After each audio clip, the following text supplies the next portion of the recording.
Jerry 2x2.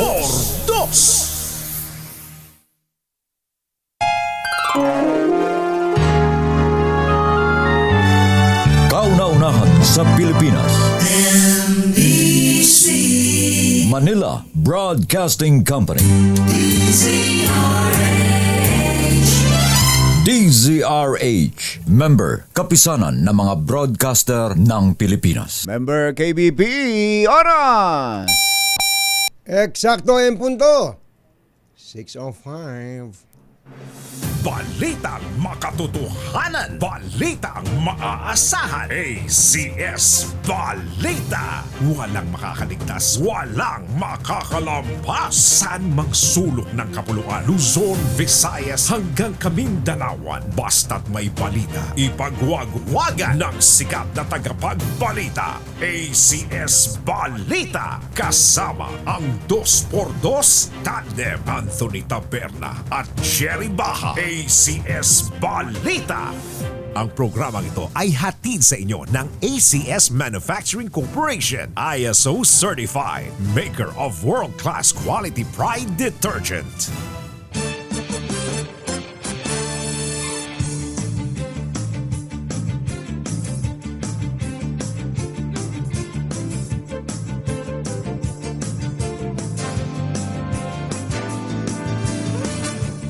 Araw ng Wednesday, November 26, 2025. Narito na po ang ulo ng ating ACS Balita. Guitar lesson, nakatutulong para makarecover ang stroke patient. Ayon sa pag-aaral ng University of the Philippines. Kauna-unahang rooftop solar energy na ginamit sa socialized housing community. Obo. Ibinida ng Pangulong BBM. 70% ng LOA collections o Letter of Authority napunta lang sa korupsyon. PP Sara handa nang pumalit kay PBBM sakaling ito ay mag-resign. Kahapon hindi pa. Kahapon Ngayon, hindi pa ready. Ready na. Hindi pa ready yung magsalita kahapon. Magsalita. Mga Pinoy consumer mas madalas mabiktima ng scammer sa Asia ayon sa isang pag-aaral. 3 patay, 4 sugatan sa karambola ng 7 sasakyan sa Rizal. Magandang umaga Luzon, Visayas, Mindanao. Good morning Philippines. Hello world. Kami po ang inyong mga tagapaghatid balita. Ito po si Anthony Taberna. Ito po si Jerry Baha. At ito ang ACS Balita. sa detalye ng ating mga balita. ACS Good News. Nakatutulong daw po ang guitar-based rehabilitation program para muling magamit ng mga stroke patient ang function ng kanilang mga kamay. Ito ang lumabas sa pag-aaral ng University of the Philippines na isa pang paraan bukod sa traditional occupational therapy. Sa isinagawang randomized controlled trial, 34 stroke patient na may unilaterally impaired na mga kamay ang hinati sa dalawang grupo. Ang isang grupo ay isinailalim sa nasabing programa habang isang grupo naman ay sumailalim sa pangkaraniwang occupational therapy. Bawat pasyente ay sumailalim sa 8 sesyon, tig-1 oras sa loob ng 4 na linggo sa Department of Rehabilitation Medicine ng Philippine General Hospital. Ayon sa mga researchers, may malaking benepisyo ang ganitong pamamaraan. Lalo na sa mga lugar kung saan limitadong access sa mga pasilidad ng rehabilitasyon o yung occupational therapy at maaari ding gamiting therapy sa loob ng bahay ng mga chronic stroke patients. Ayun. So, paggigitara. Kahit na siguro walang tono, o kaya dito mo hanapin yung mga song hits dati, tsaka mga Yan. ano na may tipa ng gitara. Meron Oo, yun. gagayahin mo na lang. Naalala ko tuloy yung kaklasiko nung araw, kaklasiko nung high school. Magaling maggitara, si James Barbahera. Si James. Nagpulis yun si James Barbahera, pulis ngayon yun Naalala ko kung batsero, kahit hindi naman niya alam yung kanta, Oo. Pero dahil marunong magbasa ng nota. Ng nota. O yun, oo. Hindi natitipan niya sa pamamagitan ng gitara. Nakakapa niya. Nakakapa. Ay, galing niya. Ay, James Barbera, kumusta na ba? Wala ba tayo dyan? Oh, pulis ka pa ba?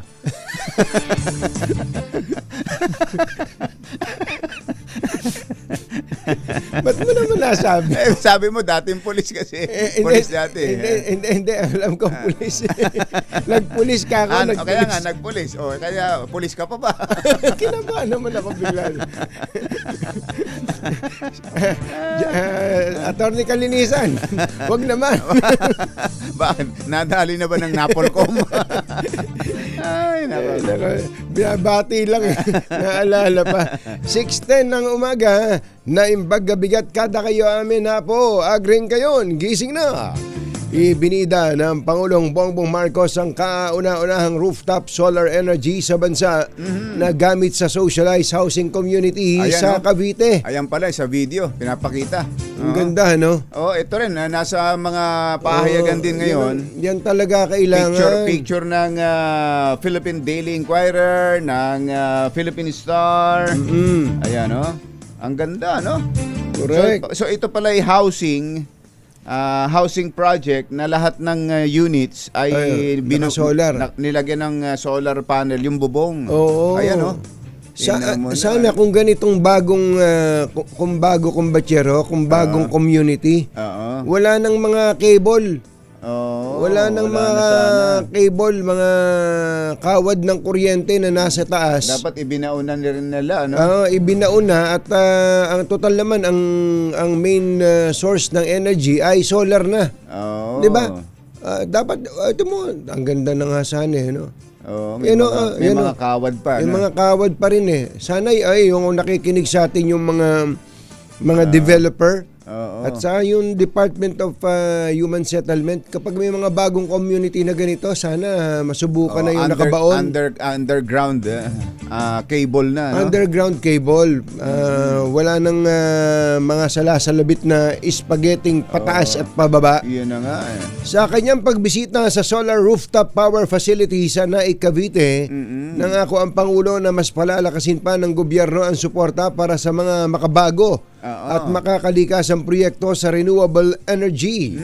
Sa nasabing proyekto, nilagyan ng solar panel ang bubong ng halos 2,000 kabahayan sa loob ng isang socialized housing community na sama-samang nagge-generate ng malinis na enerhiya.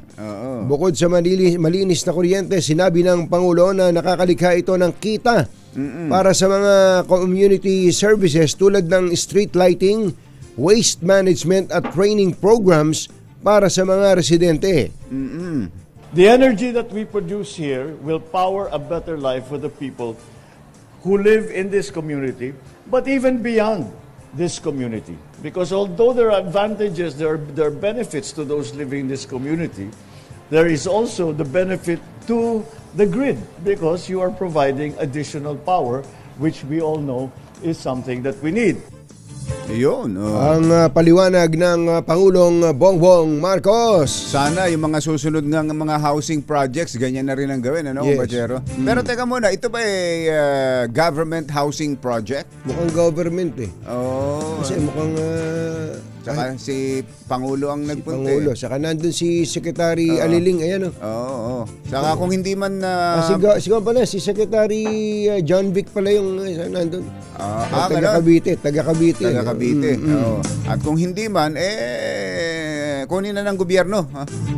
Kung hindi man sa gobyerno. Ang ganda eh. Magandang idea. Magandang idea ho yan. At magandang tularan, gayahin ng mga susunod pang mga housing projects. Ano? Di ba si naalala mo nung kay Secretary Jerry Acusar, mga high-rise naman yung kanyang pinapanukala. So maliit lang yung bubong nun. Lalo na sa mga urban areas. Urban areas. Mahirap na naman talaga. Maliit na lupa. Maliit lang ang lupa. Medyo mahirap yun. Pero yung ganitong malawak ang lupain, kayang-kaya yan. Kayang-kaya. Kaya nga. Bawat bubong may solar panel. Nagpo-produce ng kuryente. Di ba't yung sa akin ngayon, ilang taon na ba ang solar power? ROI ka na ba doon? Palagay ko malapit na eh. Hindi ko lang nakakwenta pero nasa 4 na taon na nga pala. 4 na taon. 4 Dahil na taon pandemic na. yun di ba? Oh, pandemic. So, yung kuryente ko sa bubong Oo. at ang Meralco ay naghahalo, nagsasama.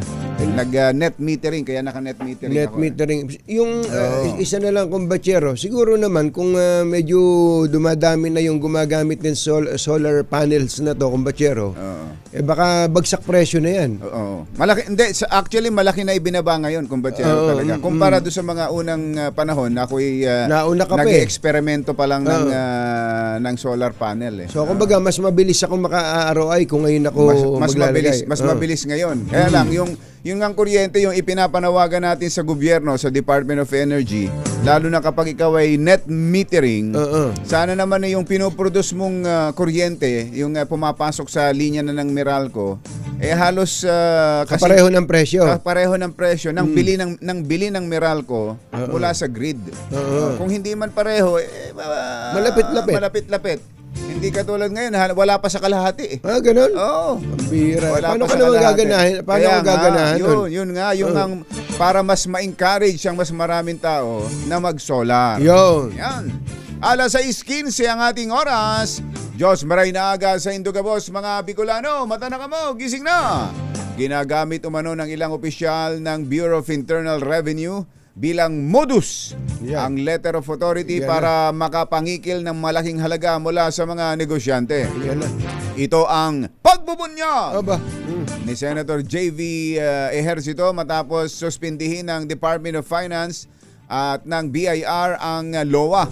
Batay umano sa reklamo ng mga negosyante kabilang ang American and European Chamber of Commerce. Yes. Naku, mga ano na ito? Mga dayuhan Mga ito. dayuhan ay kumpatsero. nagrereklamo. Oo. 70% Oo. ng nakolektang pera ay pinakikinabangan ng iilang Yan na. opisyal, Yan na. habang 30% lamang ang napupunta sa revenue o sa BIR o sa gobyerno. Posible rin umanong sangkot ang ilang officers, examiners, Yan. regional directors Naku po. sa naturang scheme na pwedeng makaapekto sa foreign investments ng Pilipinas. Mungkahi ng senador sa bagong liderato ng BIR magsagawa ng safeguards para di maabuso ang LOA. At least ilagay muna yung mga safeguards para at least hindi na maabuso itong LOA. Maglagay na siya siguro ng mga clear-cut policies, no? Para hindi yung magkanya-kanya. Actually, nung niraise ko yung issue, dadalawang isip din pa. Kasi sino ba naman gusto bumangga sa BIR? Lahat takot sa BIR eh. But this is already affecting our foreign investments, our local businessmen, the confidence in government. Dapat hindi takot sa gobyerno ang tao no. Ayun na nga eh. Kaya Kaya lang, senador, wala. Hanggang ngayon. senador na siya, takot pa siya sa biyaya. Kaya nga hanggang ngayon walang makapaglakas ng loob. Di ba noon pa natin iminumungkahi na halimbawa bigyan ng 5 taon na tax-free ang isang magsusuplong sa ganyang scheme. Walang Wala talaga, kumbatsero.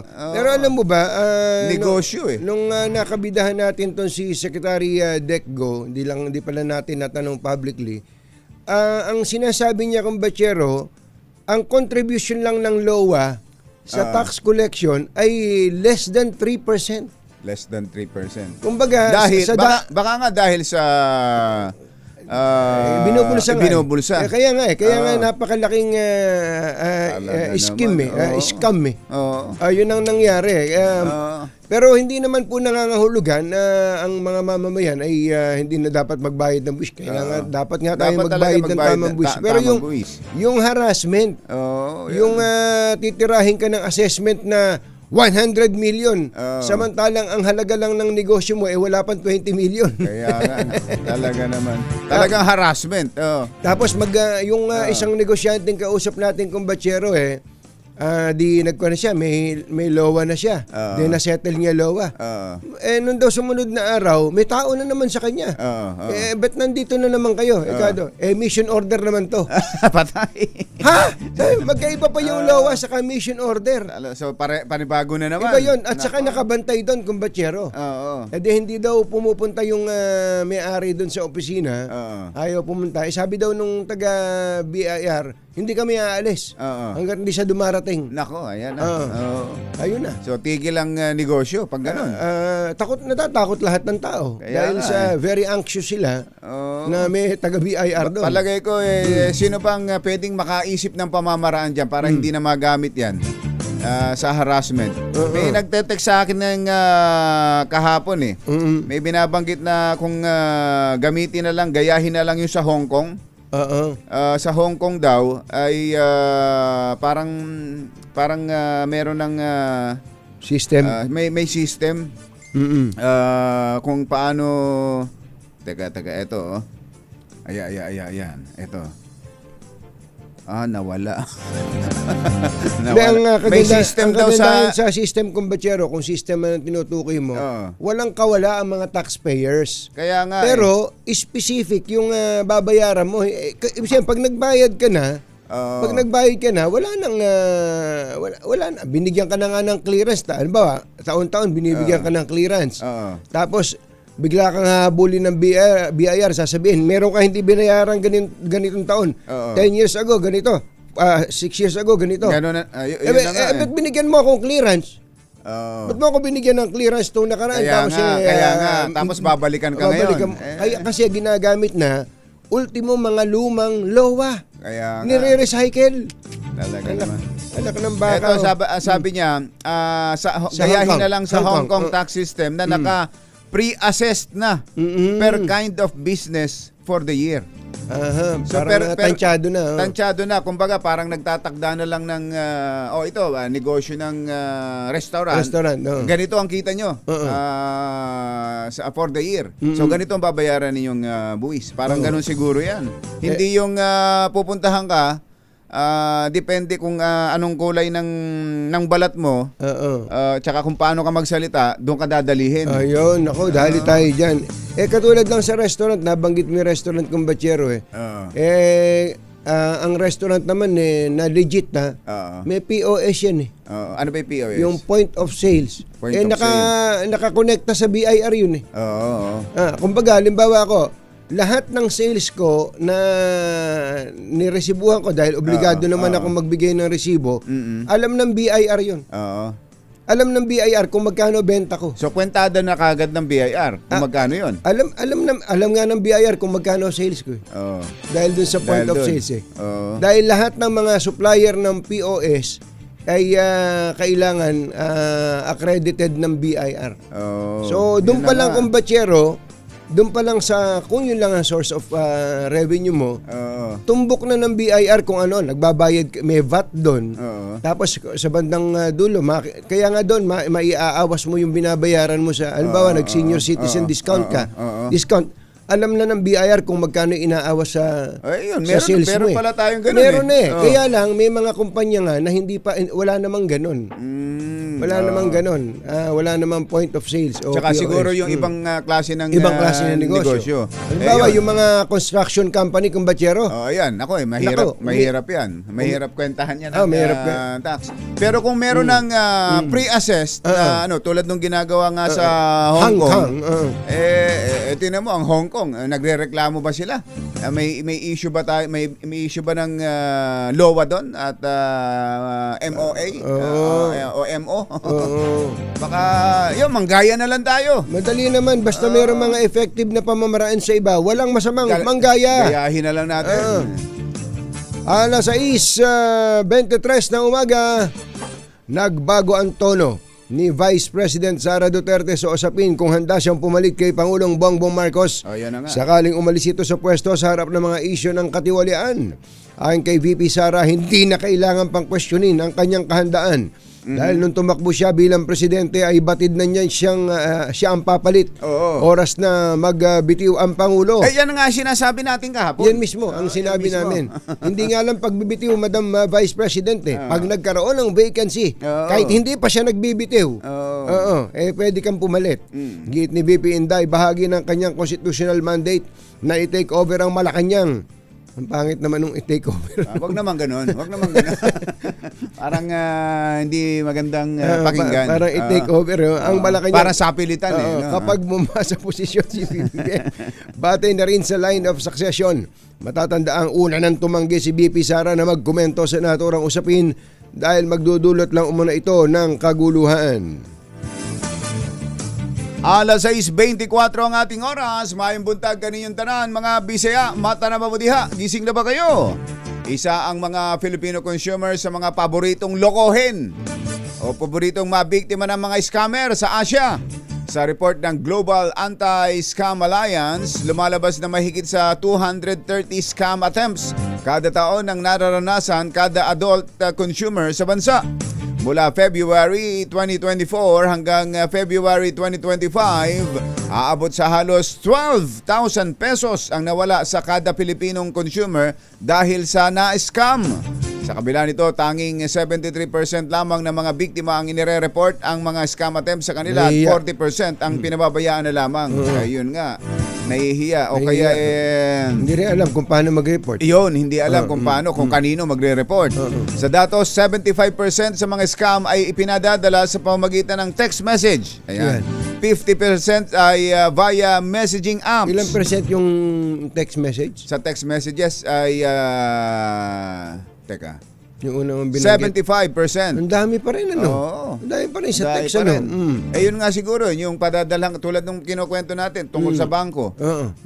Pati yung text line ng bangko napasok. BDO. BDO, BPI. O kaya BPI, Globe. Ayun, nagamit. So GCash. ikaw, dahil alam mong na yun ang laging ginagamit sa iyo ng bangko mo, Oo. so akala mo legit. Akala yung pala, mo- napasok na yung Yun. Telcom nila. Grabe, ano? Wala ka na talagang safety, eh. Kaya yung iba Security. takot sa online banking. Gusto di passbook pa rin eh. Oo. Pupunta pa rin sa bangko eh. Kaya nga yung iba, naglagay nila ng vault sa bahay, ayaw magbangko, eh. Yun. Hindi, yun naman yung mga kumikita sa flood control. Mga kumita sa flood control. 50% ang sabi siguro ito galing sa panloloko ito eh. Alam nga namang ako maloko rin. mawala dahil sa mga loko. Masinop. 50% ang nadali raw po ng messaging apps at 50% din ang through social media na madalas na ginagamit ng mga Pilipino. Nangunguna sa mga apps na ito ang Facebook at Telegram, habang pinakamahirap na namang gamitin ng mga scammer ay ang TikTok at Instagram dahil sa security features nito. Abo, na-i-promote pa ha. Aba. So mahirap daw, hindi raw masyadong nagagamit ng mga scammer ang TikTok and Instagram. 3 ang patay habang 4 naman ang sugatan sa karambola ng 7 sasakyan sa sumulong highway sa Antipolo City. Nawalan daw po ng preno ang dump truck dahilan para masalpok nito ang nasa unahang truck. Sa lakas ng impact ay tumama ang mga ito sa 3 motorsiklo at 2 SUV bago tuloy ang bumangga sa stoplight at poste ng kuryente. Agad namang isinugod sa ospital ang mga biktima, ngunit 3 sa mga ito ay dead on arrival, kabilang ang driver ng dump truck, habang nasa maayos namang kondisyon ang 4 na sugatan. Sunsunod! Dito po!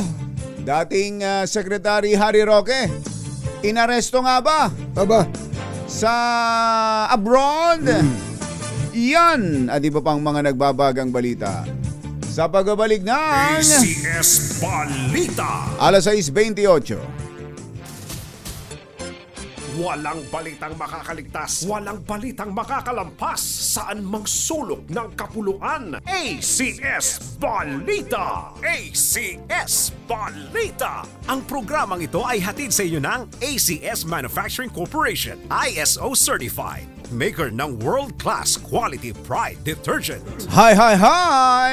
maganda morning! Anong araw today, kumbatsero? Today is Laundry Day, Pride Day! Yahoo! At pag Laundry Day, Friday, all you need is Pride Washing Machine Detergent. May triple stain away formula kaya tanggalang makapit, madikit, malupit na dumit mancha, kaya easy ang labada. Kaya pala mula noon hanggang ngayon, all you need is Pride. All you need is Pride. ACS. Ayun. Kasama ang 2x2 Tandem Anthony Taberna at Jerry Baja. ACS Balita. Sa ilan pa nating mga balita, naunsyami ang biyahe ni dating presidential spokesperson Harry Roque patungong Vienna, Austria para sana sa kanyang asylum request. Sa YouTube video ni Roque, pinaliwanag itong dahil sa lagay ng kanyang kalusugan ang dahilan sa likod ng hindi niya natuloy na biyahe. Ayon kay Roque, binigyan siya ng unfit to fly certificate ng kanyang doktor na nag-opera sa kanya kamakailan. Pero sa immigration ng Netherlands, mayroong doktor na nag-issue naman sa kanya ng fit to fly certificate. Pero pagdating sa eroplano, tinanong siya ng kapitan kung talagang pumapayag siyang lumipad. Sagot naman ni Roque, kung siya ang tatanungin ay ayaw niya at inakala lamang niya na wala ng choice dahil dito ay pinababa na siya ng eroplano. Tinanong ako, ikaw ba ay talagang gusto mong lumipad? Sabi ko, syempre hindi. Kasi sabi ng dalawang doktor na nag-opera sa akin, hindi ako dapat lumipad. O, di nung sinabi ko yung ganon, sinabi naman nung taga-immigration ata yun, o hindi ko alam kung sino yun, baka airport police, but we have a certificate na ikaw ay fit to fly. Sabi ko, alam ko yan, dalawa yung doktor na nag-certify, pero ang ginawa lang nila sa akin, kinuha nila ang blood pressure ko at saka yung oxygen ko. Samantalang mga doktor na nag-issue sa akin ng mga medical certificate, mga doktor na nag-opera sa akin. No? So anyways, to cut a long story short, pinababa. Maharlika, sinungaling yan eh. Tsaka, ano ba naman? Ano ba naman kung makalipad siya o hindi? Ba't ba naging problema natin lahat yun? Ba't ba, ano ngayon, kung hindi siya makalipad o makalipad siya? Mario Joseph na buhay ito. Ayan, Buhay. Magpapatuloy po tayo. Samantala, 6:33 na umaga. Ba't ba natin ginamit yun? Ba't ginamit yung ganun? Umarap na sa Independent Commission for Infrastructure sina Congressman Arjo Atayde at Congressman Dean Asistio sa pamamagitan ng executive session. Bago pa man pumasok sa tanggapan ng ICI, naging emosyonal na si Atayde dahil pawang hearsay lang umano at wala pang ebidensya ang mga alegasyon laban sa kanilang mag-ama. Ayon kay Atayde, humarap siya sa komisyon para patunayan na inosente siya at handa rin ang kanyang ama na sumalang sa investigasyon. Yung father niyo yung tumatanggap on your behalf? Yes po.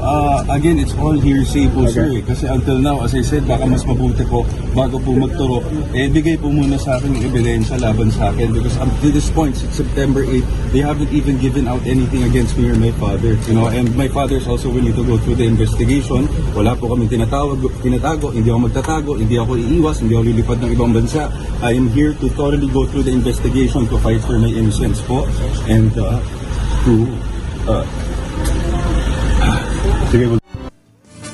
Ang emosyonal na si Congressman Arjo Atayde. Samantala, hinamon naman ni Congressman Dean Asistio ang mag-asawang Diskaya na patunayan ng akusasyon tumanggap umano siya ng kickback mula sa flood control projects.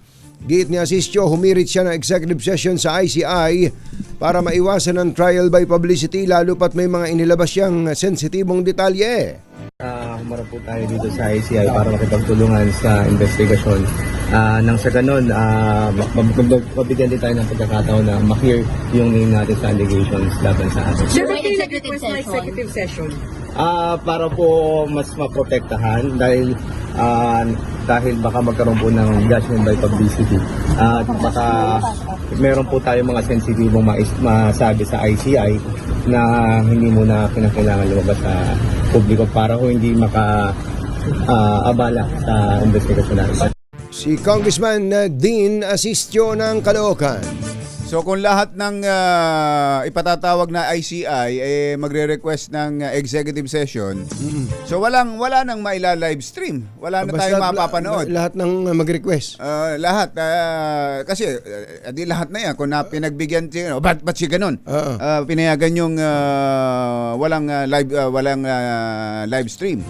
Bakit? Executive session na rin ako. Ayan. Bakit? DJ ba sila? Yun na nga. Pwede bang mag-request sa kanila? So baliwala rin yung sinasabi nila, gumawa pa sila ng guidelines tungkol dyan sa live stream na yan ang hinahanap ng taong bayan. Marinig kung ano yung nangyayari sa investigasyon na yan. Ay nako, ito ang bunga ng lahat. Inaasahang lalo pang hihina ang foreign direct investments hanggang sa susunod na taon. Ayon sa BMI Country Risk and Industry Research, ito'y dahil sa patuloy na pagbagsak ng kumpiyansa ng mga mamumuhunan dahil sa lumalalang kontrobersiya sa korupsyon na sinimulan ng issue ng flood control.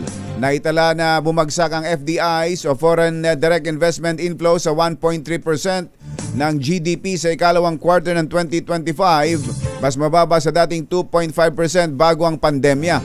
Dahil dito inaasahan ng BMI na mananatiling mahina ang pagpasok ng puhunan hanggang 2026. Aabot sa mahigit 8 milyong pisong halaga ng agarwood ang nadiskubre ng mga tauhan ng Bureau of Customs sa isang bodega sa Lapu-Lapu City, Cebu. Sa ulat ni Customs Commissioner Ariel Nepomuceno, 5 package ng misdeclared agarwood na mahigit 11 kilo ang kanilang nakumpiska. Ano yan? Agarwood. Agarwood. Ayan Alam ko lang Victor Wood eh. Yan pala Agar. Agarwood. Agar. Ito, kumbatsero, kapatid na bunso ni Tiger Woods. Kaya nga, lolo nila si Victor Wood. Victor Wood. Saan daw ba ginagamit yung agarwood na yan? Idineklarang halaman na aling-gatong o stinging nettle ang aling-gatong. kargamento, pero nadiskubreng naglalaman ng agarwood, isang protected species na kinakailangan dumaan sa mga kaukulang permit para maibenta. Alingatong. Alingatong. Yung parang inilalaga yata yan, kumbatsero, tas iniinom, parang herbal. Ganon. May kanta dyan Sige nga. Alingatong sing-sing. Ayan, Nagmula umano sa Agusan del Sur ang parcel na planong ibiyahe at patungong Malaysia at United Arab Emirates. Teka muna, pwede ba covered ba ng jurisdiction ng customs yan, yung pa-export? Pa-export. Oo nga,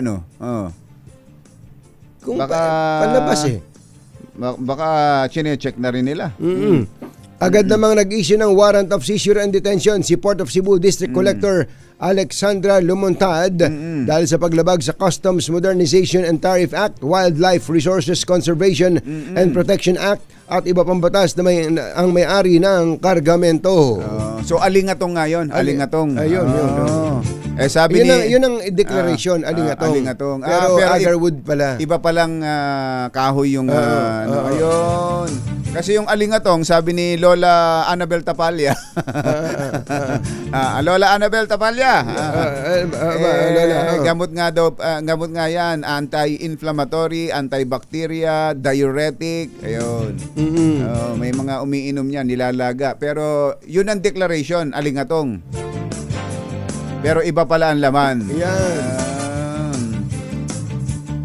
Nagatid ng kabuuan ng ating ACS Balita. Ito po si Jerry Baha. Ito po naman si Anthony Taberna. Ay, sa mga taga Lower Bikutan, Taguig, abay, lakasan na ninyo ang inyong mga radyo, telebisyon at ang inyong mga gadget dahil andyan ang ating Pasko Panalo promo kasama ang Pride Detergent at ang ating word of the day ay readiness. Readiness. Ayan na. Readiness. Ayan na. Yan ang ating word of the day para kayo ay bukod sa manalo ng pera, grocery items, kayo ay magkakamit ng mini component. Ang haba pahaba ng pahaba. Kasama ang 2x2 Tandem Anthony Taberna at Jerry Baha. ACS Balita. Balitang makatotohanan. Balitang maaasahan. ACS Balita. Ang programang ito ay hatid sa inyo ng ACS Manufacturing Corporation, ISO certified, maker ng world-class quality Pride detergent. This time check is brought to you by AC. Na issue ng bayan. 2x2. Humahataw na mga balita at impormasyon. 2x2. Ating damhin, ating lasapin ang hagupit na 2x2.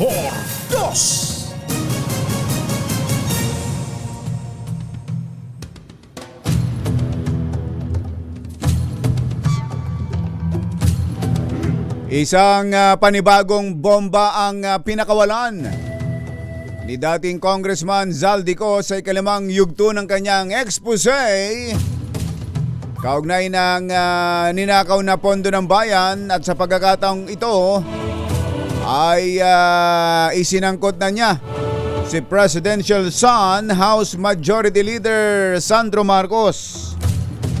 Sa kanyang video, ibinunyag ni Ko na hindi lamang ang Pangulo ang may isiningit sa budget, kundi maging ang anak nitong si Sandro ay mahigit 50 bilyong budget insertion sa 2025 national budget. Kaagad namang bumuelta ang batang Marcos at tinawag si Ko bilang bagong kampiyon ng DDS Cabal. At naglalako ng mga kasinungalingan para i-destabilize ang gobyerno, makaiwas sa pananagutan at maabsuelto sa kanyang mga ginawang krimen. Tinukoy ni Sandro ang ilang intel report na nagsasabing nakipagkasundo si Zaldico sa ilang grupo na ang agenda ay pabagsakin ng Marcos administration para maabsuelto sa kanyang mga krimen. Kaya ang ginawa nito ay hindi revelasyon kundi destabilisasyon. Isyu ng bayan. Katutok. Dos. At maitim ang balak, magtago ka na. 2x2, si Jerry at si Anthony. Narito na, 2x2, hahataw ng todo. Urado ka, 2x2, ang katotohanan. Dala nila, 2x2, walang sinasamba pali. Maniwala ka, 2x2, hahataw ng husto, tol. Umasa ka, 2x2.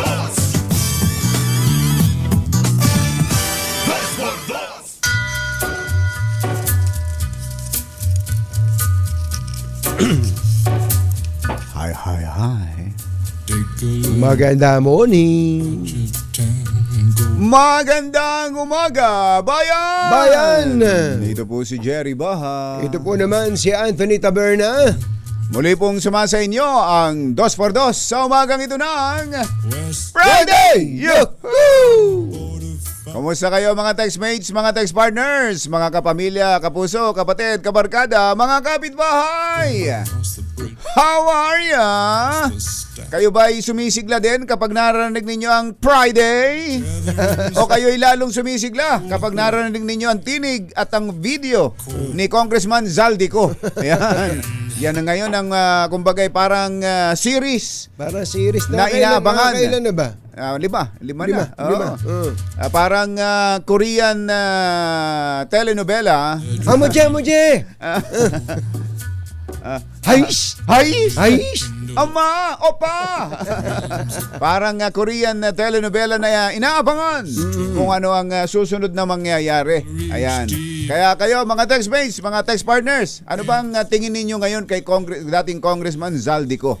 Bayani. May mga nakakapansin ko kasi kumbatsero na mukhang nababago na. Kung dati ay kinasusuklaman ng todo-todo si Congressman dating Congressman Zaldico, mula nung maka-video 1, part 2, part 3, video 3, video 4, 5 na nga ba ito, Mother? O 4 pa lang? 5 na. Pang 5. Itong tungkol kay Sandro. Ayan. Mukhang yung doon sa mga nagbibigay, sa mga nagko-comment, kumbatsero, may mga gumawa ng pag-aaral na yung mga dating kung labardahin si Zaldico ay ganun-ganun na lang. Ngayon medyo lumalambot na at nag-iiba na ang tono. May ganun ba lang pag-aaral? May ganung pag-aaral. May pag-aaral. Yung mga nakakaalam sa ganyang, ano ba tawag dyan?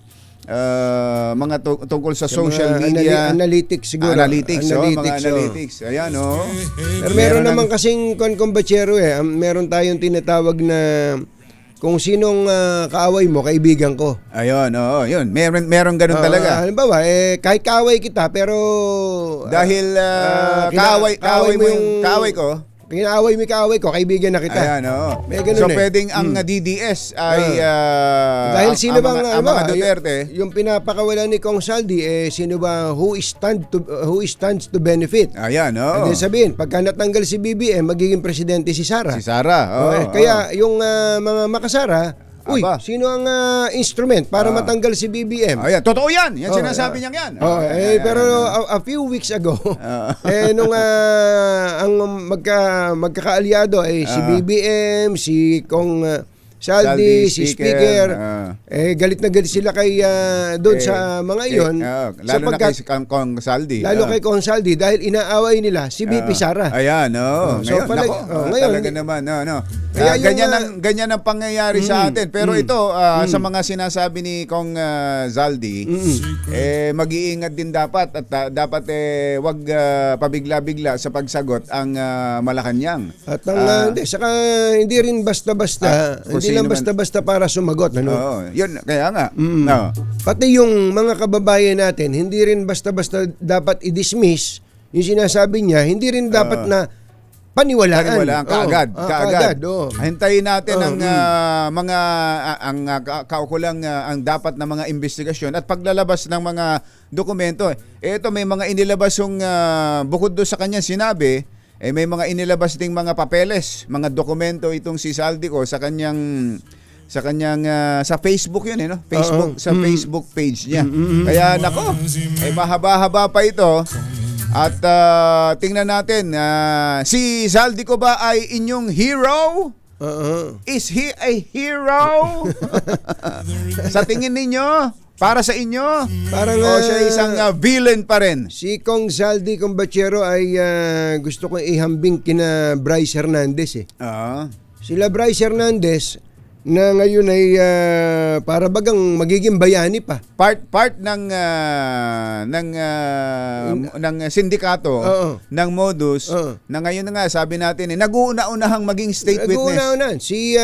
Sino pa ba? Si Henry Alcantara, si Robert Bernardo. Kung po mga key players po sila. Pero ngayon, parang ang tingin na ng iba ay buti na lang at nagsalita sila. Mga bayani sila. Magagaling sila. At ang aral dyan, ang leksyon na matututunan natin dyan, kapag ikaw taga-gobyerno at magnanakaw ka, lakihan mo na. Para may pambayad ka sa abogado. Tapos mag state witness ka. Tapos magbigay ka, magsoli ka. Pero kaparanggot lang. Marami ka nang naitago. Totoo. Diba? Katulad lang nung may isang tumutugon sa pangalang Bobby Mahilig. Parang kilala ko yan. Isang kilalang tao sa lipunan. Saan ba mahilig itong si Sir Bobby? Sa paniningil. Sir Bobby. Sa paniningil. May ano ba yan? Meron ba siyang witness na pwedeng ipatawag kung sakasakali? Meron. Na magbigay ng tungkol sa kanyang integridad at kredibilidad? Meron. Sino? Si Jerry. Sir Jerry, katukayo. Si Jerry, magandang umaga po sa inyo. Hindi, ito. Si Simon, pwede rin. Pwede rin tumistigo. Hindi, ito nga, kumbachero. Nung isang araw daw, nagkakandaihit siya sa katatawa nung ating pinag-uusapan, yung itong mismong binanggit mo, na may isang dating opisyal ng lokal na pamahalaan sa probinsya na inakusang hindi maipaliwanag ang 1.2 million na salapi ng kanilang munisipyo. Siya po ay hinatulang makulong ng 20 taon. 1.2 million. 1.2 million ang involved. Siya po ay nahatulan ng 20 taong pagkakabilanggo. Samantalang itong mga ito, ang pinag-uusapan po natin dito, hindi po 1.2 million lang. Pwedeng minimum ay 1.2 billion. Sus Mariano kain to. Sa bawat isa. Bawat mga isa. Involved. Mukhang magiging bayani pa. Mga kababayan. At magiging state witness. Magiging state witness pa. At siyempre, alam nyo naman parang hindi ko matatanggap no? Kapag ang magiging state witness taga DPWH, kumbachero, parang hindi ko matanggap. Hindi ko matanggap. Pwede pa siguro kontraktor eh. Totoo din naman. Pero kung taga-gobyerno din ang magiging state witness, samantalang ito, hindi ko naman sinasabing walang sala ang mga congressman. Pero karamihan dyan, meron nga mga congressman, may mga senador at may mga mambabatas tayo, hindi alam yung scheme eh. Hindi nga alam yung tungkol sa mga ganyang sistema eh. Ang nag-aalok, ang nakakaalam ng buong modus, taga DPWH. Kaya alam na yan ni dating Yusek Cabral.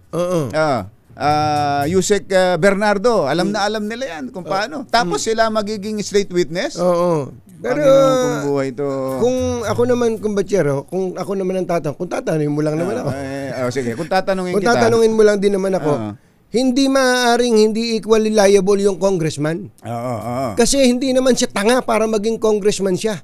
At kung paliwanagan man siya ng mga kabuktutan at sumang-ayon siya, siya pa yung proponent, kaya nga proponent, siya ang nag-propose, nagpasok ng budget. Palagay ko, he is equally liable o baka nga higit pa ang kanyang pananagutan doon sa taga DPWH. Doon sa taga DPWH. Yung contractor, actually yung contractor ang talagang pinaka para sa akin ang pinaka huli. Sino bang contractor na matino? Maliban na lang kung yung contractor tractor. Na dati contractor lang siya, nakita niya. Oo nga no. Ba't hindi pa ako? Ba't kung sino-sino pa? Grid na yun. Nag-congressman na. Ayan, magandang umaga nga pala kay Congressman Edwin Gardiola.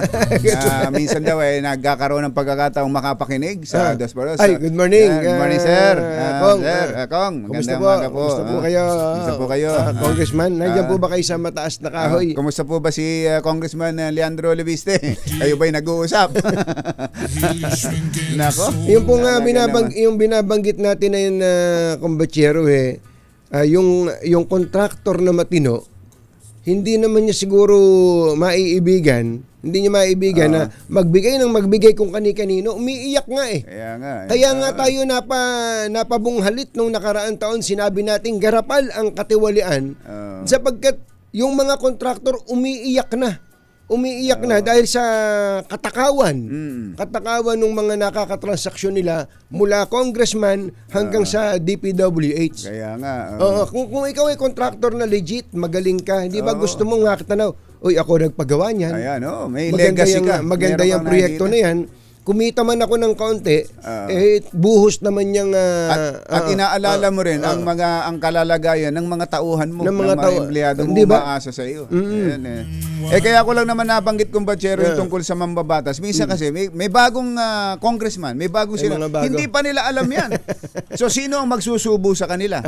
Ito na nga, itong mga nakakaalam ng modus na yan. Meron pang isa kumbatsero. Meron kasing congressman na bago, ina-absorb lang niya yung chief of staff nung sinalinhan niya. Yung chief of staff po. Yun ang tahiran. Talaga naman. Jerry ba? Anthony Taberna sa Dos por Dos sa DZRH. Billion tapos magiging state witness. Naku po. Kahapon nasa Bulacan ako.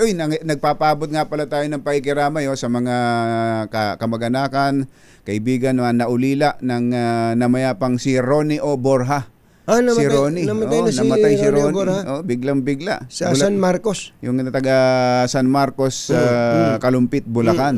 Doon, may mga nakakwentuhan ako kumbatsero na mga nakakaalam ng mga pinaggagawa ng mga taga engineering district dyan sa Bulacan. Yan sila, yung mga batang-bata na yan, sila Bryce, sino pa isa, yung JP Mendoza ba yun? Mendoza.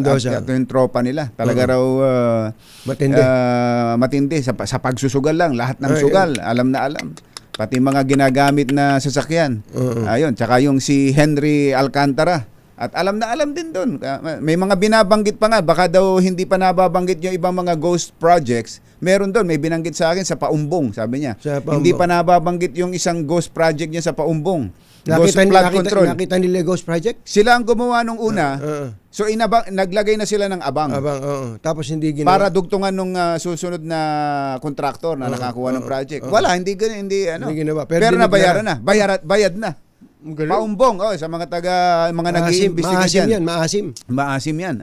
At iba pa, mukhang marami pa talaga dyan sa Bulacan. Dahil grabe ang ginawa ho dyan. Sandali po lamang, oras po natin. Achi, Mr. Jalamtang. Uy, Joseph Chua, happy birthday. Si Joseph. Joseph Chua. Joseph, happy birthday. Happy birthday, Chityam Kong Ithun, 7:01 ng umaga. Alam mo, balitang magdadagdag ng talino dahil bagong impormasyon, makibalita, unang-una sa DZRH. Pangunahing balita kasama ang 2x2 tandem nina Anthony Taberna at Jerry Baha.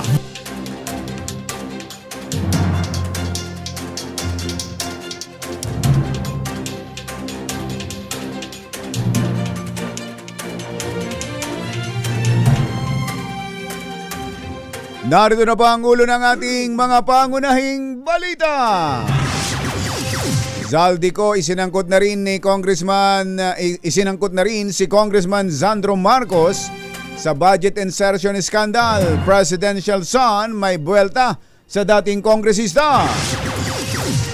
Attorney Harry Roque tinangging na aresto sa Netherlands.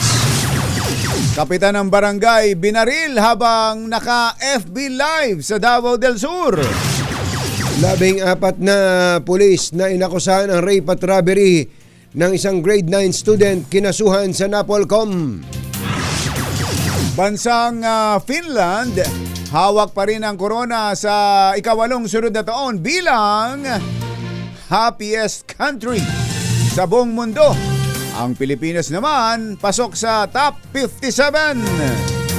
At gasto sa pagpapagamot, top concern ng karamihan sa pamilyang Pinoy ayon sa isang pag-aaral. Magandang umaga Luzon, Visayas, Mindanao. Good morning Philippines! Hello world! Kami po ang inyong mga tagapaghatid balita. Ito po si Anthony Taberna. Ito po si Jerry Baha. At ito ang Pangunahing balita.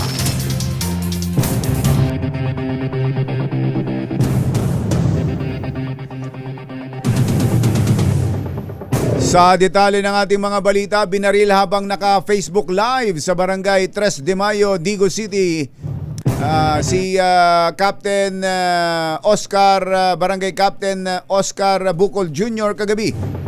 Sa video, makikita ang kinakausap pa ng kapitan ng isang lalaki na nagsauli ng napulot nitong pitaka at matatanaw sa labas ng gate ang dumaang pulang kotse. Maya-maya pa ay narinig na ang sunod-sunod na putok ng baril. Ito, ayan, may video pala ito, kumpatsero. At nataranta ang ilang mga kalalakihang kasama ni kapitan sa lugar. Ayan, naka-Facebook live siya. Matapos marinig ang mga putok ng baril, nakita pa si Kapitan Bukol na duguan at humihingi ng saklolo. Agad na isinugod sa ospital si Kapitan pero idineklara itong dead on arrival. Bago ang pamamaril, may mga personalidad umanong binabatikos ang Kapitan sa kanyang live stream. Hindi, no?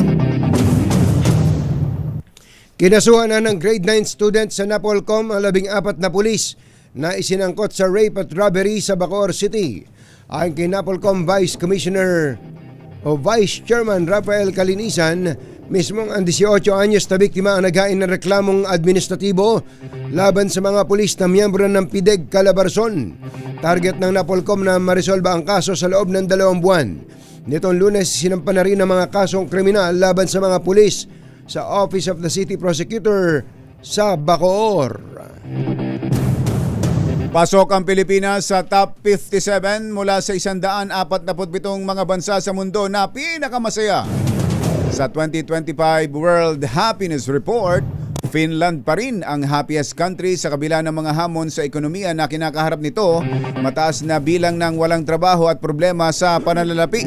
Aba, parang Pilipinas din pala yung Finland na yan. Wala kasi yung Nokia nila eh. Oo nga, ano. Pumapangalawa naman sa listahan ang Denmark. Pangatlo ang Iceland at pang-apat ang Sweden at panglima ang Netherlands. Aba.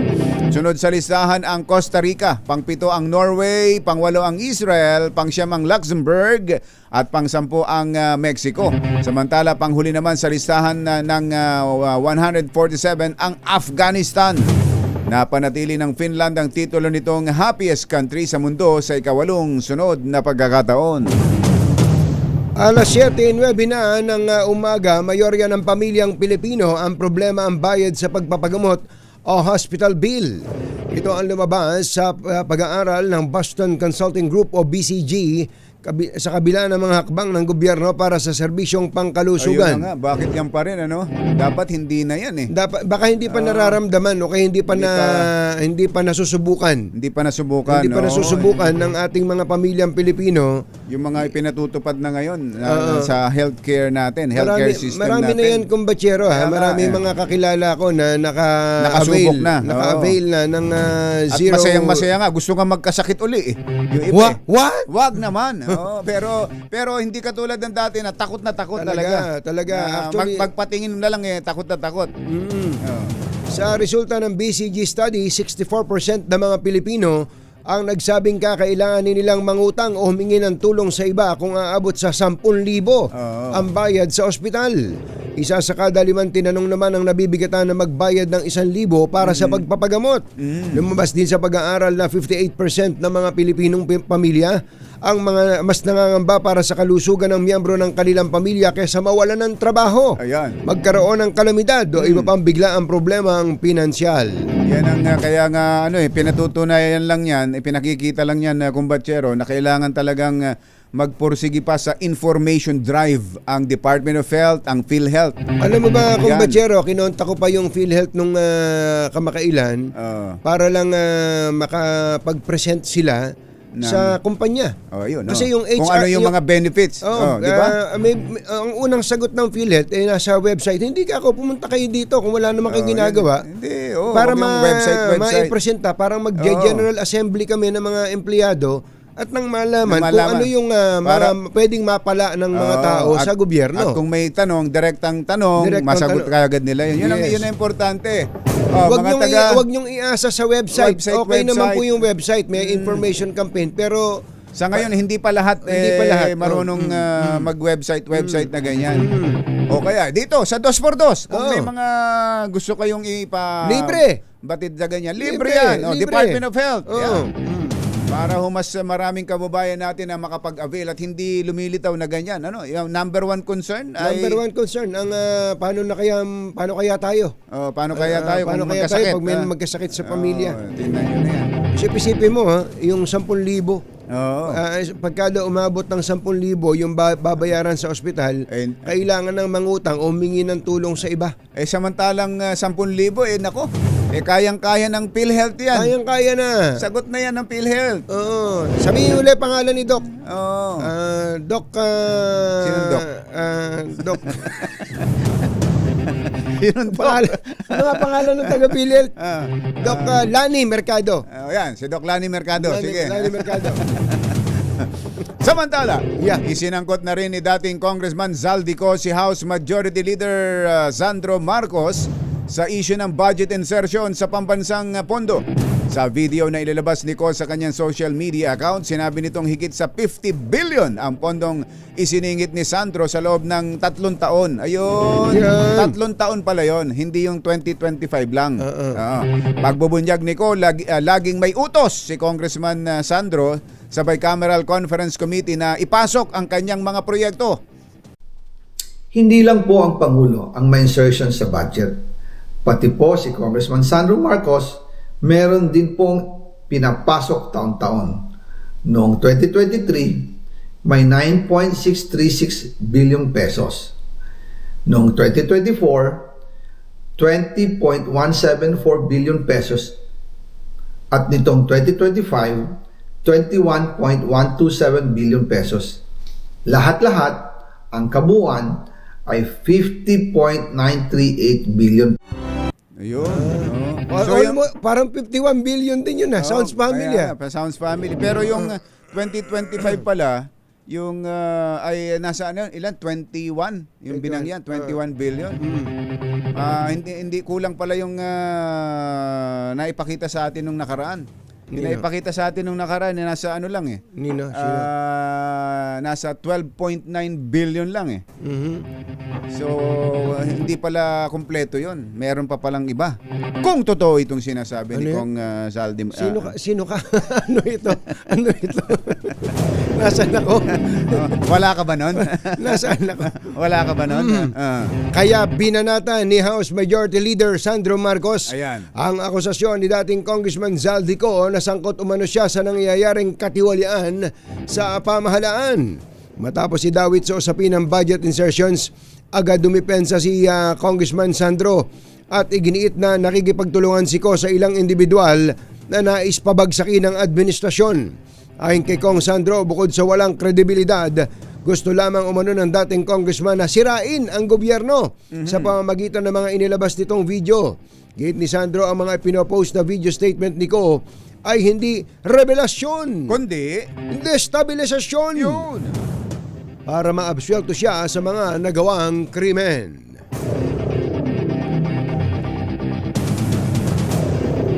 Alas 7:15 ang ating oras. Itinanggi ni Secretary Henry Aguda ng Department of Information and Communications Technology, DICT, na may nangyayari ding insertions sa budget ng kanilang ahensya.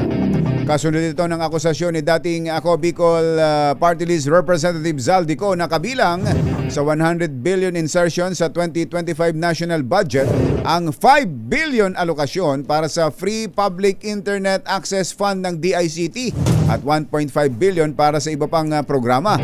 Ayon kay Secretary Aguda, hindi pa niya napag-aralang maigi ang naturang aligasyon ni Ko at tiniyak na bubusisiin niyang maigi ang pondo ng ahensya ngayong taon. Kahit ng kalihim, malaya ang publiko na suriin ang mga transaksyon ng DICT, lalo't nila live stream naman nila sa Facebook ang lahat ng kanilang biddings.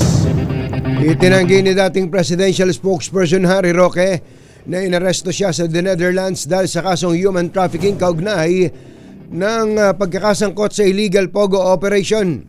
Ayon kay Roque, walang katotohanan ang naturang impormasyon at sa katunayan ay may nakatakdasa na siyang flight patungong Vienna, Austria kahapon para sa kanyang asylum request.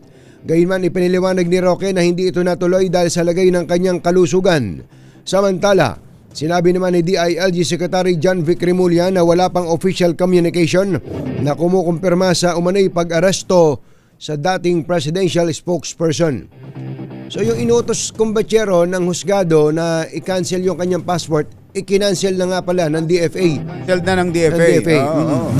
Kaya kung BBI siya, kung BBI siya from Netherlands to Austria, pag ginamit niya yung passport niya, magpa-flag na yun. Magpa-flag na yun. Magpa-flag na yun sa immigration. Ang paliwanag sa atin ni Commissioner Dana Sandoval. Siya na ba? Siya. Na ba? Dadakmain na siya pag ganun. Saan? Sa Netherlands.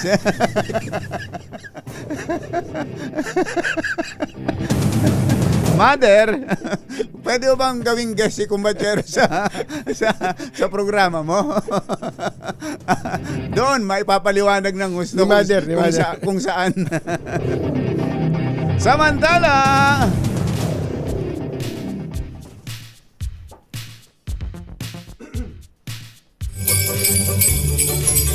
Tumutok sa DZRH at manalo ng instant 1,000 pesos sa Pasko Panalo Malakas Promo kasama ang Pride Detergent. 7:19 ang ating oras, may nanalo na dyan sa Lower Bikutan Taguig. Ayan. RS6 Sherwin Alfaro, go! Yes, Akatonying at ka Jerry dito nga sa Barangay New Lower Bikutan dito sa Taguig City.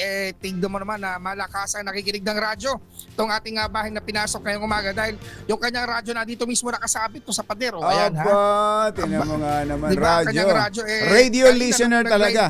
Radio listener talaga pero radio gaga talaga pero talaga bang DZRH lagi ang pinakikinggan? Talagang DZRH lang siya, solid, dahil nung nakita niya yung mobile natin kanina na nandiyan sa labas, biglang nagtatalon siya. Biglang lumapit. Pangalan niyo na, Mami? Florepes Lorenzo. Ano may dala niyang seso na yan? Seso ba yan? May seso pandala. May seso. Lorenzo. Seso? May sesto. Lorenzo. Hindi seso to. Radyo. Radyo! Kala ko may dalang seso, may straw eh. Straw. So bukod doon sa Monitor natin yan. bukod doon sa transistor radio niya, mayroon pandalang ganyang maliit. Hindi, yung monitor natin yung pinapagamit natin kapag nag-interview. Akala Hindi namin sesto yan. Si Mami, ano pangalan niya? Floribel? Lori Lorenzo. Lori Lorenzo. Si Ate Flori. Why, yayamanin. May-ari ng Pancake House. Hello, DZRH. Hello. At si Mami Flori, yayamanin talaga dahil sila lang yung meron gantong poso. Aba. Tignan mo, sa loob ng bahay may poso. Wow. Meron pa palang ganyan. Subukan mo nga kung gumagana pa. Ano na rin yan? May ugat na rin yan. Gaya ng DZRH. Aba, May ugat na rin yung may ugat poso. na rin. Tingnan nga natin kung gumagana pa. Galing. At malakas malakas. May lumalabas na. Malamig ang tubig. Naiinuman ba yan, Sige nga. Nanay Flori? Naiinom ba to? Hindi daw naiinom to. Pinapapaligo. Oo. Paiinom ko sana kay Sherwin eh. Pinaglalaba pa ng lilis. Yan yung tinatawag na labas sa poso. Labas sa poso. Oo. Hindi ba madilaw, hindi ba naninilaw pag labas sa poso? Hindi po. Hindi Lalo naman. na kung ang gamit nyo, Pride detergent. Lalo na kung Pride. Washing Yung machine. Pride detergent dapat ang gamit nyo palagi. Ayan, dahil kayo'y nahuli namin nakikinig sa DZRH at kayo'y may mula sa poso. Kaya meron kayo 1,000 peso. Ayan para sa... Yay! Salamat, DZRH! Thank you, Nanay Flori. Kapag Nanay Flori, nasagot nyo rin yung ating word of the day, meron pa kayong additional na mini component. Salamat po. Word of the day, Mami. Readiness. Readiness. Nasagot yung ating word of the day. Ito na ang inyong mini component. Lumalambot na. Parang naisalang na. Lumalaban na. Lumalambot na yung katawan. At syempre, hindi lang DZRH t-shirt, pati na rin ang siksik biglig umaapaw na DZRH Noche Buena basket para sa inyo po yan. Salamat po. DZRH. Nanay Flori, thank you.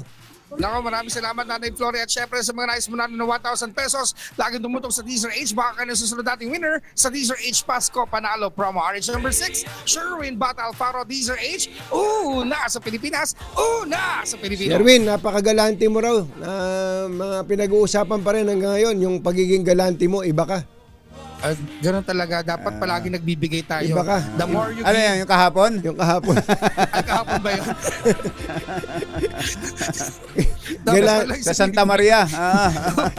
Pero hindi, deserving si Kuya dahil kahapon, yung napuntahan natin sa Santa Maria, katatapos siya na mag-undergo ng stent surgery. Nilagyan siya ng 2 tubo sa puso. Nilagyan ng puso. stent. Angioplasty. Angioplasty. Dinagdagan mo pa sana uli.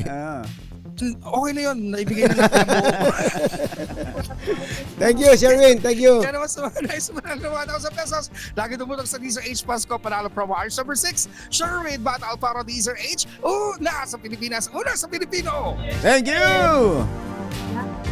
Susunod! Tito Bo! Sino itong magaling na aktor na feeling director? Teka, parang last year pa ito Pinakikialaman daw ang shoot. Inip na nga si Kuya Boy Fabian dyan eh. Hanggang ngayon parang hindi maibigay-bigay kung sino ito. Yan at iba pang mga nagbabagang balita sa pagpapatuloy ng Pangunahing balita. 7:23. This time check is brought to you by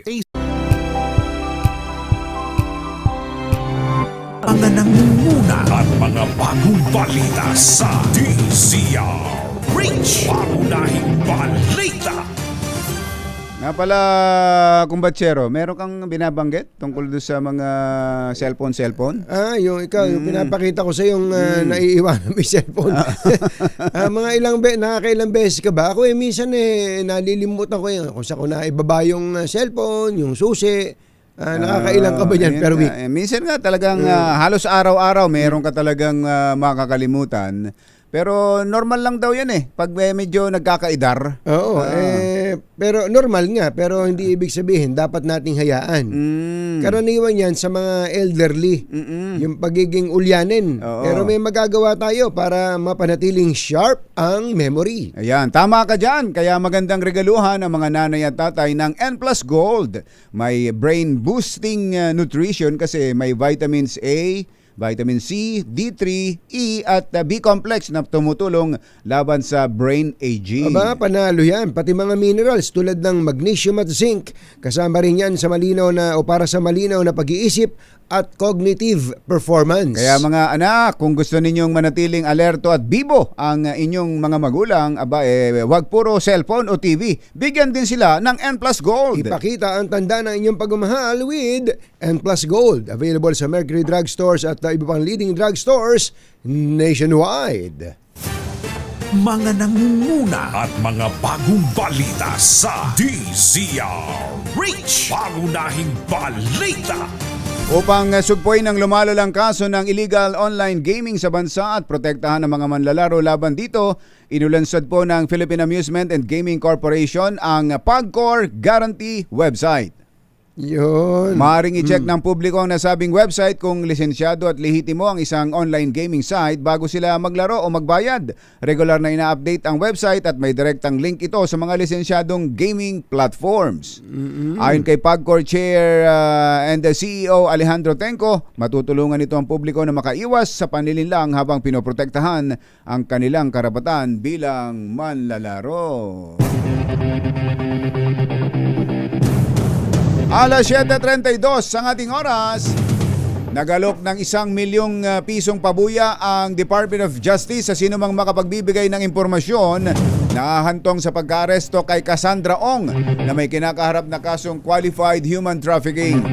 Nagugat ang kaso sa operasyon ng Pogo Hub na Lucky South 99 at Whirlwind Corporation sa Pampanga. Ayon kay Justice Acting Secretary Frederick Vida, ang reward ay para sa credible and actionable information na magre-resulta sa pagkakadakip kay Ong. Sinabi ni Vida na may tuturing na ngayong fugitive si Ong na tumatayong kinatawan ng Lucky South 99 matapos isyuhan ng warrant of arrest ng Pampanga Court at iutos naman ng Pasig City RTC ang kanselasyon ng kanyang pasaporte. Todo paghahanda ang NCRPO, National Capital Police Office para sa malawakang kilos protesta kontra sa katiwalian sa linggo, November 30. Ayon kay NCRPO spokesperson Major Hazel Asilo, isa sa ilalim sa full alert status ang buong Hanay sa Sabado at magkakaroon ng full deployment ng mga tauhan sa madaling araw ng linggo. Samantala, nagbabala naman si Asilo sa mga individual na magtatangkang mag-udyok ng karahasan sa naturang kilos protesta. Git ng opisyal, ipatutupad nila ang maximum tolerance maliban na lang kung may provocation mula sa mga demonstrador. Maximum tolerance, kung kaya hanggang super maximum tolerance ay gagawin po namin. Pero po kung halimbawa may provocation na at may yung mga action po nila ay magdudulot na ng tensyon, is agad po naman kami magkakaroon ng pag-aresto kasi meron po na tayong i-deploy bukod po sa CDM contingent, may arresting teams na rin po tayo na i-deploy. Pero kung halimbawa po yung isinisigaw po nila ay nag-uudyok ng karahasan, laban sa pamahalaan, naghihikayat po na mag-alsa o maghimagsik at saka po yung mag-udyok ng manira ng mga ari-arian, yan po ang aming mga pinagbabawa. Ang tinig ni Major Hazel Asilo. Mas maraming Pilipino ang nagsabing walang naging pagbabago sa kalidad ng kanilang buhay sa nagdaang isang taon.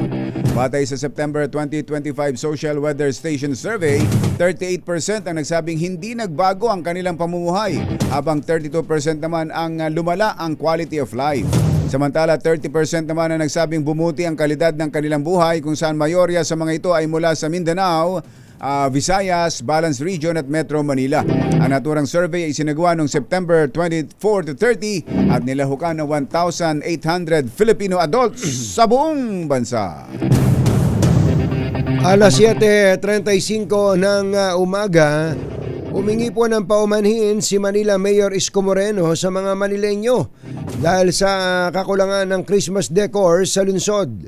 Ayon kay Mayor Isko, wala siyang ipalalagay na parol sa buong Maynila dahil bukod sa aabutin pa ito ng 14 million pesos, Nais daw po niyang mas paglaanan ng pondo ang social aid at pambayad ng mga utang na naiwan ng nagdaang administrasyon. Git ni Yorme, mas mainam ng walang marangyang dekorasyon kaysa maubos ang pondo ng syudad. Pagbibigay din ng diin ng alkalde, hindi naman ito nangangahulugan na wala ng selebrasyon dahil ang mahalaga ay magkakasama ang bawat pamilya.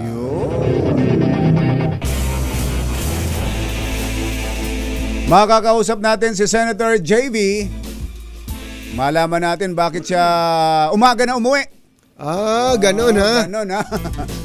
Bakit ngayon ka lang? Bakit ngayon ka lang? Ba't inumaga ka? Inumaga ka. Senator JV, maganda morning! Yes, magandang Rock Jerry at Katulji, magandang umaga sa inyo dalawa. Ba't inumaga ka na raw ng uwi, Senator? Naglakbatya ka pa. Hindi, alas 2 na kami nag-adjourn, nag-suspend kagabi dahil sa DPWH, alas 2 ng umaga. Grabe, inumaga nga pala ang DPWH. Ba't ba umabot ng ganun ganun katagal, Sen? Madalas pag DPWH kasi mahaba naman talaga. Siguro dahil na rin sa mga isyong kinakaharap ng DPWH, kaya siguro maraming naging katanungan ang ilang mga senador, no? Yung mga reforma kanilang ginagawa. At syempre ako naman yung concern ko kasi sabi ko kailangan balansehin to dahil maganda yung iniimbestiga natin, nagre-reforma, nag-aayos tayo. Kaya lang, hindi pwede magtigil yung construction dahil yan ang ating economic drivers. Kailangan balansehin.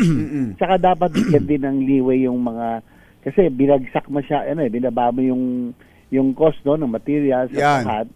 Pero okay po yun dahil reforma, pero dapat balanse na mabigyan naman ng leeway yung mga contractor na yung mga private contractors, yung mga legit na kumita pa rin para pumasok. Kasi takot ko dito Katulji, baka mamaya wala na pumasok. Yun na nga, Sen, may mga nakausap ako kahapon dun mula mismo sa epicenter ng kaguluhang yan, yung flood control sa Bulacan. Wala na raw gustong tumanggap na trabaho dahil sa sobrang baba sa presyo lang ng materyales. Sobrang baba at halos mas mababa pa sa actual prevailing price. Halimbawa sa buhangin, sa bakal, ganun daw ang feedback, Sen. Well, yan nga Dr.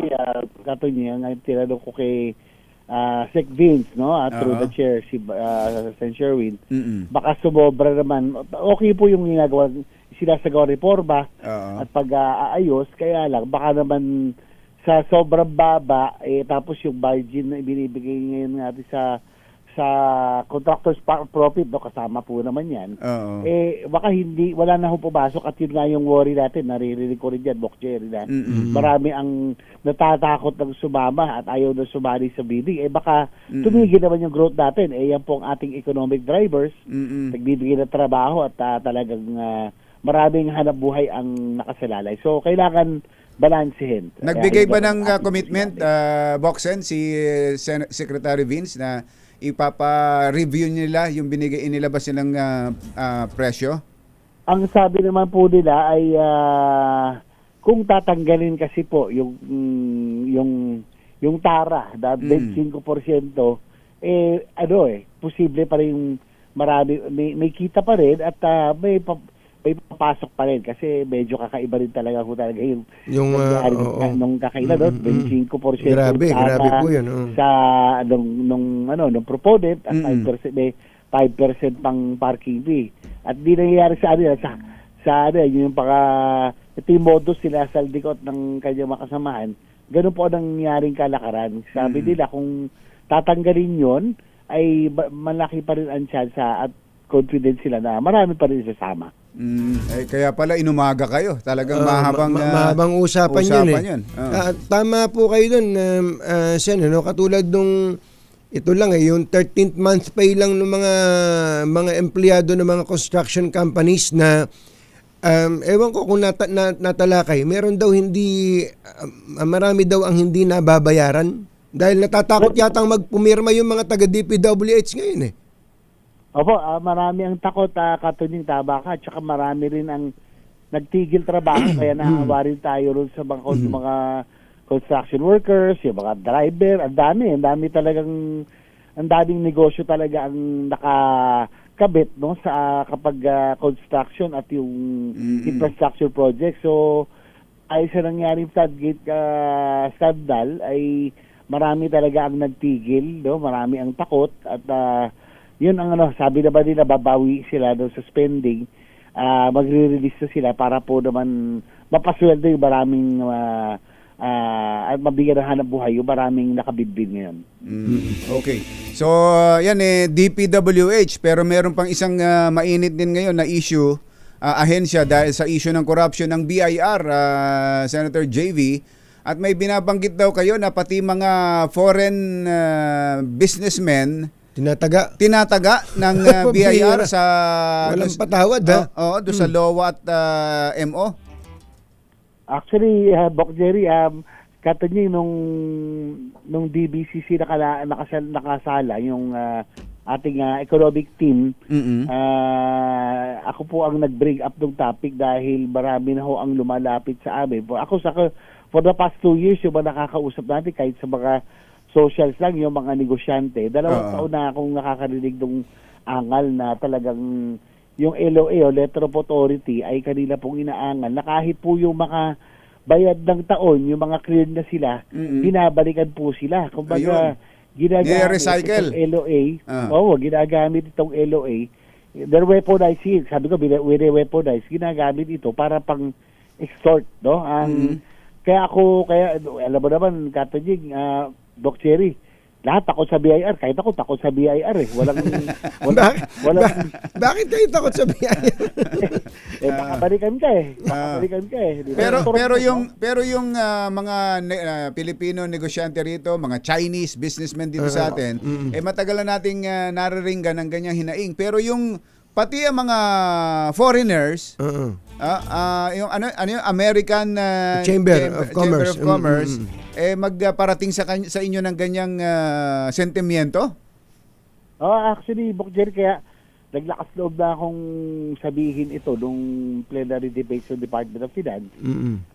Actually, handa na ako rito kay Commissioner Lumagi, kaya lang bigla siya napalitan bago yung naupo si Chalito Mendoza. Pero kaya ako nababahala dahil yung European Union Ambassador, tapos yung ilang member ng American European Chamber, umaangal ho sa amin, no? Na pati yung mga negosyo po nila, hindi na rin pinapatawad, hinaharas na rin po, no? At nakakahiya kasi tayo po, iniinganyo natin ang foreign direct investments dito, tapos yung nandito na, ay papakitaan nyo ng harassment ng BIR, hindi po magandang pangitain yan at magandang senyales sa international community. At marami nga nag-threaten sa totoo ng Bok Jerry, Katonying nagsabi sa akin yung mga Japanese firms na nandito na nakaranas yan, sabi kong ganyan daw ang polisiya, inconsistent, tapos bigla na lang silang bibigyan ng LOA, baka magsabalutan na sila. Yun ang matindi. Grabe. Kaya talaga. Saka yung ang dahilan ng pag-alis dahil sa katiwalian, nakakahiya maikukwento pa sa iba yan. Teka, katulad nito, may nag-message po sa atin kanina, Senator, nung binabasa namin yung news item na binanggit niyo, 70% yung nabanggit niyo, no? 70%. Ito po, actual na kaso to. Sinisingil po ako ng 3M, gusto ang resibo 500,000 lang. Doon na sila nagsettle. Doon sila nagsettle sa 3 million nagsettle, pero 500 lang daw ang gustong resibuhan. Parang pareho nung sinabi niyo, ito 75% to. Opo. Ayun na nakakalungkot, Katunying, Bok Jerry. Sa akin, kung narinig ko 70% pinasok sa gobyerno at kumurot ng konti, no? Parang masakit man, pero parang pwede nang tanggapin, ano? Pero yung kabaligtaran, baliktad marami rin ako narinig, Katunying, kayo, halimbawa, 1 billion yung hihingin, ang resibo 300 lang. Ayun. 200, 300,000, ganun lang po. Wala ba kayong planong magsagawa ng bukod na hearing dyan, Senator JV? At baka may mga lumantad din na mga pwedeng magtestigo at pwedeng maging state witness laban sa ilang mga tiwaling taga-BIR? Ang alam ko, nag-file na si Senator Erwin, Tulfo, yes, no? yes. Okay. Resolution to investigate. Magpa-file din po siguro ako. Kaya lang, duda po ako dyan dahil ako, dati rin ako negosyante. Talagang takot tayo sa BIR eh. Ang takot dyan, babalikan ka. Huwag ka na matakot. Huwag ka na matakot, sir. Senator, wag ka na matakot. Bibigyan kita ng 5 taong tax-free. Hindi ka sisingilin sa negosyo mo. Hindi, parang dapat yata ganun eh. Senator JB, hindi ba dapat ngayon ganun pagka ang isang negosyante ay malakas ang loob na magsuplong, bigyan siya ng incentive. Kaya yun ang binanggit ni kumbachero na to. Libre ka muna ng 5 years. 5 years sa pagbabayad ng buwis. Doon sa negosyo mong sinubject sa harassment ng corrupt na BIR official. Pwede rin siguro yan para may mainganyo kasi pero yung natural reaction talaga, ang negosyante talagang natural yan, takot ka rin eh. Nabalikan, yun ang lalagay sa sabilan. Yun nga. Wag ako isama, wag ako banggitin kasi babalikan ako niyan sigurado. Pero pag may nasampulan na at nagtuloy-tuloy na itong campaign na ito ng pamahalaan natin, baka matigil na ito, Sen. Oo nga po. Kaya papasalamat din tayo sa bagong Department of Finance Secretary kay Decgo tsaka kay BIR Commissioner Charlie Mendoza. Bilis. Mabilis. Sinuspend nila yung issuance ng letter of authority kasi talagang I'm sure pati kayo Katunying, Box Jerry, marami kayo narinig na past 2 years sa ating mga lokal na negosyante. Ako, may LOA din ako eh. May LOA din ako. Kala mo ba kayo lang? Ako meron, may LOA ako. Tingnan nyo na yan. Bala ba yung mga mga Katunying mo? Oo, meron. Matrabaho lang. Siyempre, alangan namang magbayad ako sa kanya. Trabaho lang. Gagawin ko yung nire-require nilang documents. Makakuan lang, masalimuot, Sen JB. Nakadesign talaga pang haras, Sen eh. Oo nga po. At saka nakakalungkot doon, yung mga cleared na taon, yung mga tapos na. Yes. Babalikan. Halatang mali na yun. May pang-harassment eh. Meron nga po kaming pinag-uusapan kanina, Senator JB, ni Kumbachero. Di ba, parang yearly meron kang tax clearance, ano? Bibigyan kang tax clearance. Kung binigyan ka ng tax clearance, ibig sabihin, wala ka ng sabit. Maayos na. Tapos biglang pagkalipas ng ilang araw, babalikan ka dahil meron ka daw problema ng 2017, 2016, 20... Ang problema nun, wala na yung mga record mo. Wala record, wala na yung tao mo. Yari ka na. Talagang harassment na lang eh.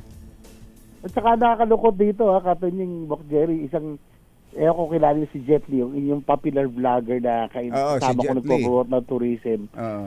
Pati itong batang ito, Diyos ko, yung mga motor niyan, mga gamit niyan, panay ex-deal. Ito nga, nahinga ng 3 million, naubos yung savings ng bata. Itong nagtutulong na nga. Tinira ng taga-BIR? Taga-BIR? Tinatawad. Mario Joseph naman Talaga naman, walang kawala. Sana ituloy-tuloy niyo yan, Senator, at kami laging hingi ng update dyan sa inyo.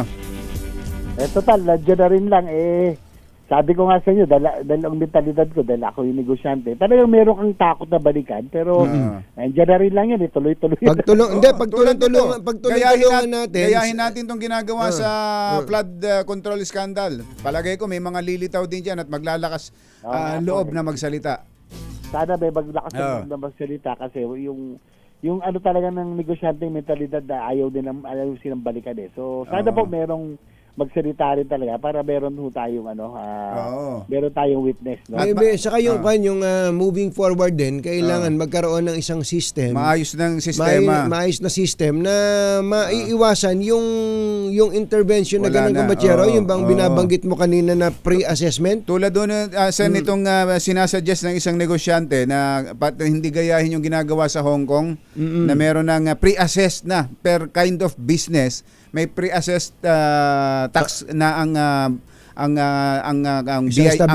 BIR nila doon sa establishment. So wala nang negosasyon, wala nang hagal-hagal pa dito at wala nang daan para sa corruption. Ang ginagawa kasi nila Senator JB, titirahin ka ng napakataas na assessment no. Yung abot langit. Tapos siyempre mapipilitan kang makipaghagil. Tapos ang ending ay magbabayad ka ng malaki pero ang mareresibuhan nga sa gobyerno ay maliit lang. Anyway, nasa likod nyo kami, Senator JB. Tuloy nyo po yan. Pati kay Senator Erwin, pakibanggit ninyo. Salamat, Katunying. Salamat, Box Jerry, sa suporta nyo. Dahil talagang medyo challenging ito dahil ano to BIR to So hopefully talagang may reformang mailagay, may safeguards para yung policy dapat consistent, no? Kasi pag hindi clear cut yung policy, yung pwede kang balikan, yung pwedeng buksan yung mga nakaraan, hindi magandang senyales yan, lalong-lalo na sa foreign investment. Eto, Senator, may taga-BIR na daw dyan sa may gate ninyo.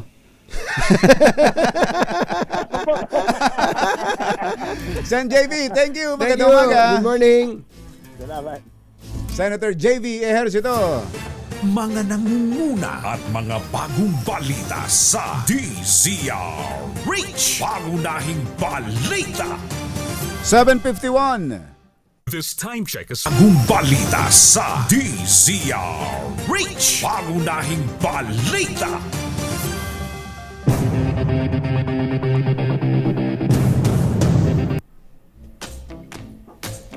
Ay. Uy, malapit na pala mag-birthday to si Kuya Andy. Alam mo na, Andres to. Andres. Parang si Boy Gonzales. Magbe-birthday na rin. Mayor Andy Lacson, happy birthday. Kailan lang birthday ni Mayor Andy? November 30. Bonifacio Day. Mauna si Boy Gonzales, 29. Tsaka si G-Boy. Si Gabriel Ropel Baha sa 29 din. 29 din.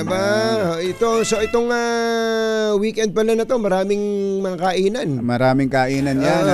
Sir Randy Sakay dyan, yung may-ari ng Philippine Heart Center. Kasama daw niyang nakikinig ngayon sina Lan Kalayag, si Lai Vega, si Clark Sakay, si King Arthur Tuvera, Eliza Vega, Connie Marcelo, si Vice Mayor Aro Mendoza ng Tarlac City. Magandang morning. At alam mo ba, dyan sa Everett sa Washington. Di ba sasakyan yan? Sa Everett sa Washington, Cumbachero ay nakatutok. State of Washington. Sa State of Washington, nakatutok si Kuya Kyle at Ate Roxanne Manalo. Good morning, Kuya Kyle, Ate Roxanne, at magandang morning din kay Kalea Morden at yung mga taga Everett, sabi ni Ditching Rube. Ayan. Si Attorney Ferdy Topacio. Tinan mo nga naman, nakikinig pala sa atin si Attorney Ferdy Topacio ngayon. Naka-tune in. Parang si Jay Gomez na nandyan sa Singapore at naghahanap ng... wala daw pala ngayon na midweek, Jay. Weekend lang. Weekend lang meron. Pero may online sa midweek. Ayan, may online. Baka may mga kailangan ng ayusin sa inyong mga bahay, tulad ng bubong. Buti na lang, may bubong na maasahan. Gawa sa state-of-the-art technology. May aluminum na. May pintura pa. Now available na rin sa pre-painted tiles. Para sa eleganteng bubong na matibay na makulay pa, mag-Cherry Loom pre-painted ka na. Uy, magandang umaga kay Tita Morley. Huwag kang mawawalan ng pag-asa, Tita Morley. Ito na, isa na lang. Tinatapos lang namin to. Dahil sa baka gusto mo nang mag-upgrade, Tita Morley. Itong Cherry Auto Philippines, meron itong 7-seater na hybrid SUV. Ang tawag ay All New Tigo REV Luxury Edition. Ayan, starting at just 1,528,000 pesos. Hatid ng All New Cherry Tigo REV Luxury Edition. Ang high-tech na features, pogi at moderno ang itsura, at syempre sulit na sulit sa halaga. Ito ang game changer sa segment na ito. Meron po itong 1.5 liter turbo engine at ipinagmamalaking Cherry Super Hybrid System, at napakalayo ng mararating mo pagka combined EV and hybrid. 1,400 km hanggang Bicol, kayang-kaya. Yun, marami rin itong safety features tulad ng 14 Advanced Driver Assistance System, kasamang adaptive cruise control at 540 degrees camera. Kaya Ninong Dong Tolentino, baka gusto mo na mag-upgrade. Subukan na ang Cherry Tigo REV Luxury Edition. Karami karandang ng DBP. Subok na matibay. Subok na matatag. Saka si Joey Wanta. Sila raw ay nakatutok ngayon. Ito na. Congratulations pala kay GSIS PGM Jose Arnulfo Wick Veloso sa award na ipinagkaloob ng Biz News Asia bilang sa Financial Management Excellence Award. Ayan. Kay GM Wick Veloso. Congratulations. Buenos dias sa mga taga Zamboanga. Si Ate Melite. Si Ate Melite ay andyan pala sa Zamboanga. Buenos dias con todos mga Chabacano. Gising na ba kayo? Eto na. Sino nga ba yung feeling director na yan? Na kinaiinisan, naiimbyer na mga staff ng show. Ihatid sa atin natin showbiz legend, Morley Alinio. Magandang morning, Morley! Magandang morning, Luzon, Visayas at Mindanao. Nakakaloka sa super mega kabaliw itong aktor na ito na dapat sana ay hindi siya nakikialam sa pagdidirect pero na-imbiyan na nga sa kanya ang ang direktor pati na ang staff dahil bawat eksena niya ay pinakikialaman niya ganito, ganyan, ganito at hindi pwedeng ganito, ganyan. Kaya feeling director ang nasabi niya aktor na hindi naman kahusayan kung umarte pero sa totoo lang ay imbiyan na nga ang mga taong nakapaligid sa kanya dahil sa ugali niya ito. Minamadali ko ito dahil alam ko wala ng oras Katunying at Ka Jerry.